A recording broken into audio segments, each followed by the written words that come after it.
want to go current with the opening of the show because an old legendary opponent of yours hit a big number on the AEW show. AEW went over 1 million viewership, which they haven't done regularly in quite a while. And the main event was Sting, CM Punk, and Darby Allin against FTR and MJF. And you give the majority of the credit for that number to the Stinger, don't you? I do.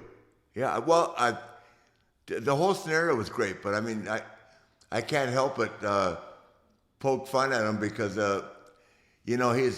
he's like, he really legitimately is what we call an icon, and he's given so much to the business, and he was really actively participated in the match. He looked great. He did the dive off the top rope onto the guys, and my hat's off to him, and I think it was great. And it's kind of like every time they bring back Austin to Raw or something like that.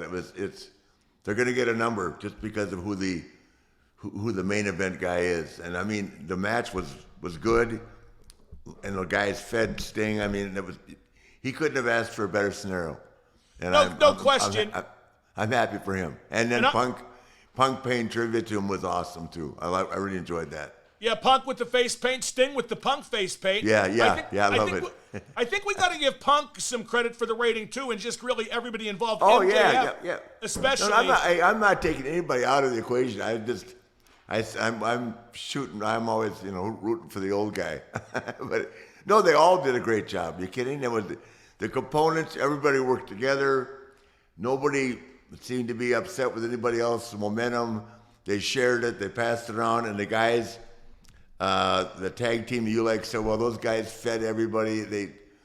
It just was a perfect blend of chemistry and the emotion was high. Greensboro is a great wrestling town.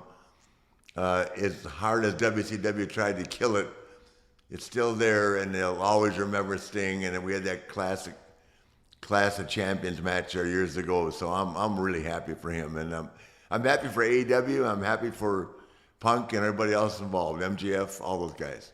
Well, it was great. I do give FTR a lot of credit, Dax and Cash, because they are an ideal tag team for making opponents. They are old school in every way, and they just feed perfectly. They look like the Horsemen feeding Dusty. Well, I'm sure they could think of no higher compliment. That's high praise, especially from you. God's honest truth. They look like the Horsemen feeding Dusty. And that's the one thing that I think is great. And also, it was a long match. Once again, 30 minutes. But they never stopped. No one slowed down. Nobody got tired. If they did, you certainly didn't see it in their work rate. Everybody performed at a very high level. Well, those are the kind of things that make me proud to be a wrestler, watching stuff like that. I'm going to disagree with one thing. I think AEW has too many matches that are too long, and certainly as a former wrestler, Nate, I know you have great respect for the guys who have the cardio and the pacing to do a long match like that. I don't know if it always holds the attention. I think it should be the exception rather than the rule, but it's becoming the rule on their TV show.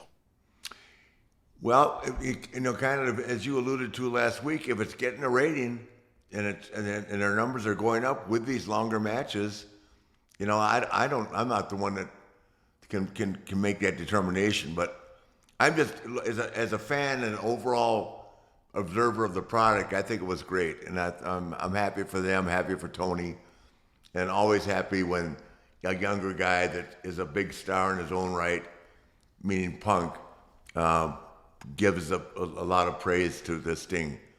I'm not sure Punk's quite a younger guy anymore, but I give credit for guys like MJF and Darby Allin. He's 20 years younger than Sting. No, it's serious. That's young. I mean, Steve is 62 years old and out there rocking it, man. No, he's amazing.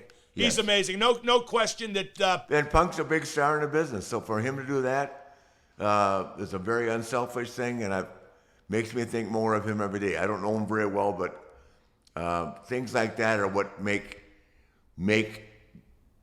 people that have been in the business a long time, like me, take notice and pay attention and be very respectful of.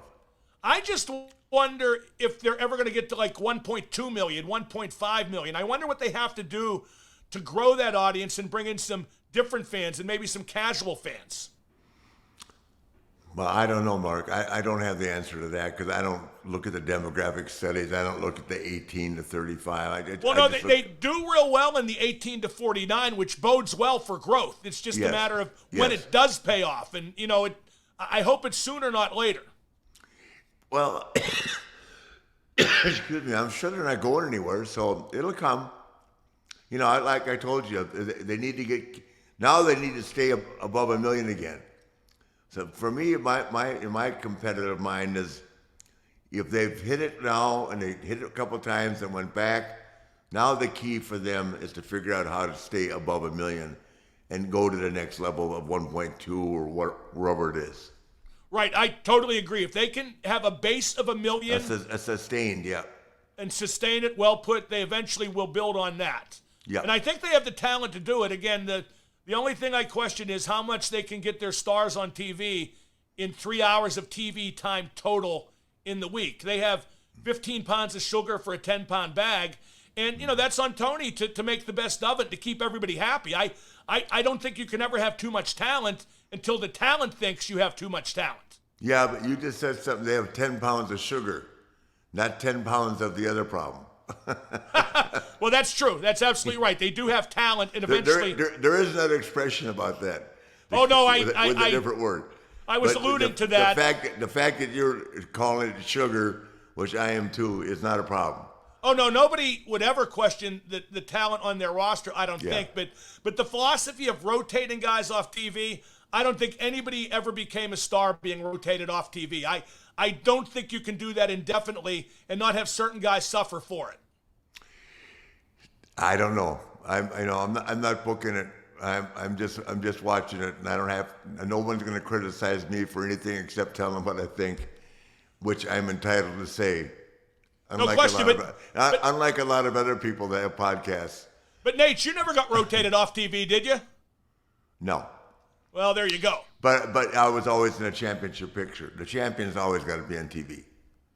Well, let's move on to our friends and foes segment, because the foe is one of your most legendary of all time. In fact, he participated in what is my favorite Ric Flair feud, right up there with the Steamboat feud. Another belt, the FTW belt, the F the World belt, which Taz had in ECW just to kind of proclaim himself as the company badass. And it worked for him. I thought it was great with him, but now he has Team Taz.